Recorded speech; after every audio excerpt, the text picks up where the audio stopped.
My name is Gabe, and it is my dream to be a film director. I think what inspired me the most was years of doing musical theater.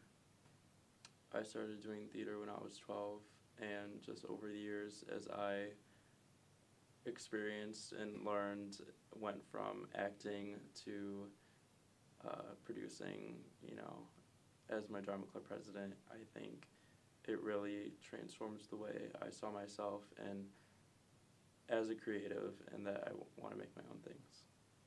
So I started acting when I was 12 years old, and I got my first role as first man.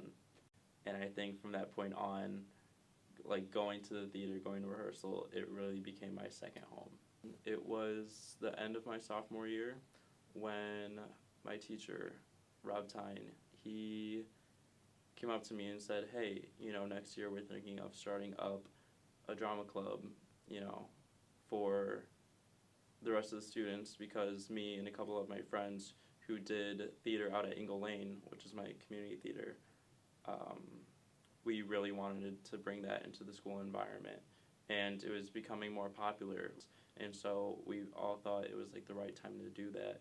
And the drama club at my high school was inactive for like 9 years, so we really thought it was time. And so my junior year at the beginning, I was voted the president, and so I had a lot of responsibility. My drama club advisor, his name is Rob Tyne, and he is now a very good friend of mine. When we started this club together, it was just sort of, it was very collaborative. Directing wasn't his number one priority, and I think that's one of the reasons why he gave me the position as drama club president, is because he knew I was passionate about it. I think he put a lot of creative responsibility onto me because he was also colorblind. So anything that had to do with paint or set, he was like, leave it to Gabe. And also, once he found out that I was going to go into directing, I think he sort of gave me more of a chance to express the way how I would do things. So there is a specific scene where when the plant first begins to talk, I first find out that the plant is able to speak. And it's a pretty eerie moment because the plant is also very hungry and I need to feed it.